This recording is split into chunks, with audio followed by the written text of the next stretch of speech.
Saya sampaikan bersiap-siaplah Bapak Ibu, kita ke depan akan menghadapi hari-hari berat, hari-hari sulit, berlapis-lapis nanti petaka, ujian, bencana, musibah, huru-hara, krisis yang akan ditimpakan oleh Allah kepada kita. Bersiap-siaplah hamba-hamba Allah yang kami muliakan. 1442 Hijrah ini nyata akan terjadi semuanya. Kelangkaan pakan yang menyebabkan orang akan mengalami kelaparan yang berat di seluruh dunia nanti.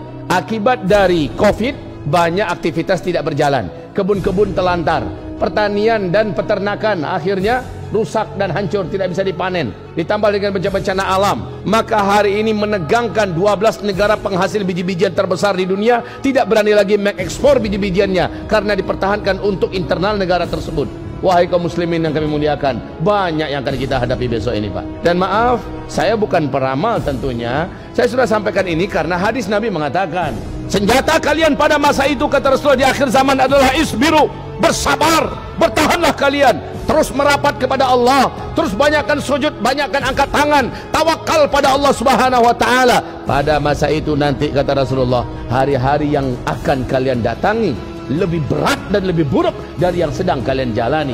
Tidak ada pilihan lain umat ini kecuali isbiru. Yang tidak sabar dia akan hanyut, yang tidak sabar dia akan jatuh, yang tidak sabar dia akan murtad, yang tidak sabar dia akhirnya putus asa, yang tidak sabar dia bunuh diri, yang tidak sabar akhirnya melakukan perbuatan syirik, minta tolong pada dukun dan setan, yang tidak sabar akan melakukan apa saja sampai menggadai akidah, yang tidak sabar pada masa itu, kata Rasulullah, banyak yang akhirnya berguguran. Senjata kamu pada masa itu ada satu, sib isbiru, bersabarlah. Apa yang akan kita hadapi tidaklah akan lebih ringan daripada sebelumnya. Bapak Ibu mungkin berharap tahun baru Hijriah ini akan lebih enak. Maaf ya Pak ya, Ibu, agak terpaksa saya menyampaikan tidak akan lebih baik, Pak. Tidak akan lebih baik. 1442 Hijriah ini akan kita hadapi kesulitan hidup, bencana, fitnah, kegaduhan, huru-hara, petaka, musibah-musibah, penyakit-penyakit, perang, kehancuran ekonomi, krisis makanan, krisis moral akan terjadi di mana-mana. Dan ini berat. Lihat saja, serentak di mana-mana perang. Yobana parang melempar-lemparkan rudal.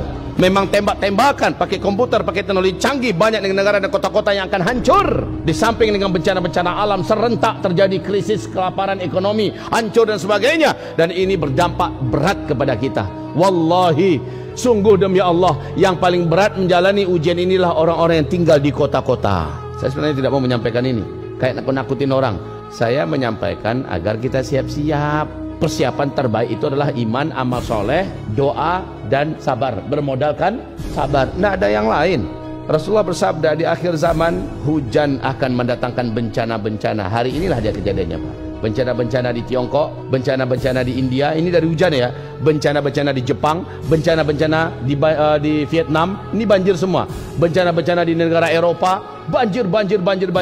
Hujan datang ternyata bukan membawa rahmat, tapi membawa musibah, kata Rasulullah. Juga Rasulullah pula yang bersabda sallallahu alaihi wasallam bahwa nanti kalian semua pada masa itu akan menemukan banyaknya haraj. Wa kathural haraj, wa kathural haraj, wa kathural haraj. Pada masa itu, kata Rasulullah, banyak sekali haraj. Para sahabat bertanya, apa itu haraj ya Rasulullah? Nabi menjawab, haraj itu adalah pembunuhan di mana-mana, perang di mana-mana. Dan Rasulullah juga bersabda, orang-orang yang banyak duit, yang gajinya tinggi, uangnya itu hampir-hampir tidak berharga untuk dapat mendapatkan membeli makanan-makanan pokok. Tak lama lagi kita akan merasakan karena langka makanan pokok, akhirnya duit yang banyak pun tidak berharga, Pak. Karena harga makanan pokok akan mahal, sulit didapat, duit yang banyak akan dicampakkan orang. Bagi orang lebih penting dia makanan daripada duit. Dan Nabi bersabda sallallahu alaihi wasallam, pada masa itu emas akan sangat mahal harganya. Sekarang bagaimana harga emas? Sepanjang sejarah umur bumi ini ada, kali ini harga emas ada pada puncaknya. Wahai Bapak Ibu, saya mengatakan sejak 2018, saya sampaikan, Bu, kalau ada uang, Pak, kalau ada uang, jangan ditabung. Baiknya segera belikan emas dari sekarang. Insya Allah emas akan mahal nanti. Insya Allah emas akan sampai pada harga yang dimana kita saat itu menyesal karena kita menabung dalam bentuk angka-angka digital. Bu, ada duit sedikit Pak, ada tabungan, ambil, emaskan, walaupun hanya 1 gram, 2 gram. Kalau 1 kilo, 2 kilo keberatan, udah nggak apa-apa, 1 gram, 2 gram. Ada uang lebih-lebih sedikit, belikan 1 gram, 2 gram. Berbentuk emas batangan, silakan. Berbentuk emas murni, logam, koin, silakan. Berbentuk perhiasan, silakan. Yang penting menabung dalam bentuk emas. Maka siapa yang menabung dululah yang bermanfaat di masa-masa yang akan datang. Apalagi setelah hampir setengah tahun lamanya COVID. Dan ini sangat berat Pak. Kenapa? Pedagang, dagangannya sepi. Orang kantor, kerjanya dari rumah, nggak bisa berimprovisasi. Pebisnis pada banyak stuck dan berhenti usahanya. Apalagi orang-orang yang pariwisata, orang-orang yang punya travel, mati habis. Para petani dan peternak, banyak pertaniannya, peternakan yang terbengkalai. Karena apa? Karena banyak faktor dan banyak hal. Setelah COVID ini menyerang, Masya Allah, ke depan kayaknya ini nggak akan selesai sampai akhir tahun loh Pak. Menurut WHO ini akan nyambung sampai 2021. Kalau sudah demikian, maka tamatlah kita. Tapi kita punya Allah yang mengatakan tamatlah kita itu cukuplah orang kafir saja, yang tidak punya Allah, yang nggak ngerti bagaimana Allah. Orang-orang komunis saja yang mengatakan tamatlah kita. Kalau kita tidak, masih ada Allah kok. Keyakinan kita, Allah Subhanahu wa ta'ala telah menjaga hidupnya Nabi Yunus di dalam perut ikan. Nabi Yunus dalam perut ikan ada dapat oksigen tidak? Pertanyaan berikutnya, Nabi Yunus 40 hari 40 malam tanpa oksigen bisa hidup tidak? Pertanyaan ketiga, selama di dalam perut ikan Nabi Yunus ada makanan tidak? Pertanyaan yang keempat, hidup nggak Nabi Yunus tanpa makan, tanpa minum selama 40 hari 40 malam? Hidup. Tercatat dalam sejarah, dibuktikan dan Al-Quran menceritakannya. Kemudian pertanyaan saya yang kelima, selama di dalam perut ikan itu, apakah ada cahaya yang bisa dilihat oleh Nabi Yunus kemana-mana? Tidak ada. Lalu apakah aktivitas Yunus dalam berzikir, beribadah kepada Allah terhenti dalam masa kegelapan tanpa ada makanan, tanpa ada udara itu? Tidak. Aha, ini dia kuncinya. Maka wahai Bapak Ibu, Nabi Yunus dalam perut ikan di kedalaman laut yang sangat dalam, di kerendahan yang paling rendah, tanpa udara, tanpa makan, tanpa minum, tanpa cahaya, hidup. Dan siapa yang beri Nabi Yunus hidup? Sekeras apapun juga bencana ke depan yang akan kita hadapi, sehingga kita sulit mencari makan, sehingga kita tidak bisa keluar kemana-mana seperti Nabi Yunus tidak bisa keluar dari perut ikan selama 40 hari 40 malam. Ternyata Nabi Yunus diizinkan Allah tetap bertahan hidup. Jadi ternyata yang menolong Nabi Yunus dalam perut ikan, iman sebelumnya, amal soleh sebelumnya, dan rajinnya dia berzikir ketika masih hidup di dunia. Ketika dalam perut ikan, di situ dia melanjutkan zikir spesial, dan zikir ini wajib Bapak Ibu rutinkan di masa-masa pahit ke depan, di masa-masa berat ke depan. Berzikirlah dengan zikirnya Nabi Yunus ini. Tidak seorang pun di antara kalian ketika datang bencana yang sangat mengancam nyawanya, menghancurkan hidupnya, petaka dan musibah yang hebat dan dahsyat yang bisa menyelesaikan dan menamatkan segala-galanya, saat dia itu datang, maka dia mengamalkan amalan ini, Allah langsung akan bebaskan dia, Allah langsung akan selamatkan dia. Yang harus kalian amalkan nggak susah kok, perbanyak saja membaca doa dan zikirnya Dhunnun. Dhunnun ini sepakat seluruh ulama, ahli tafsir, ahli hadis, ahli sejarah menyebutkan yang dimaksud dengan Dhunnun oleh Rasulullah adalah Dhunnun yang Allah maksudkan dalam Al-Quran, yaitu Nabi Yunus.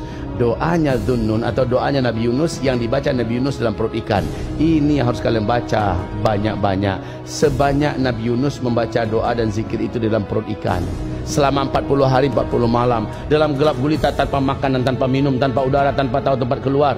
Dia baca doa ini, Allah selamatkan dia, Allah jaga nyawanya, Allah pertahankan hidupnya, Allah jadikan jantungnya tetap berdegup, Allah jadikan sirkulasi udaranya seolah tetap ada dalam perut ikan, sementara dia sudah terbungkus total berkat amalan imannya dan bacaan zikir ini. Apa bacaannya? Saya yakin Bapak Ibu sudah hafal. Ayo kita baca sama-sama. La ilaha illa anta subhanaka inni kuntu minadh zalimin. La ilaha illa anta subhanaka inni kuntu minadh dhalimin. La ilaha illa anta subhanaka inni kuntu minadh dhalimin. Dibaca terus,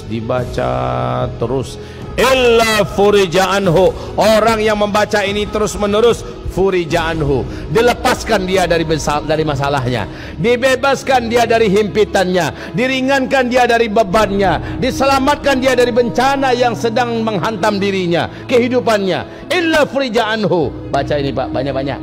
Dalam ujian berat ini jangan lupa yang diajarkan Rasulullah SAW dan yang saya bacakan barusan. Kita ambil pelajaran dari Nabi Yunus.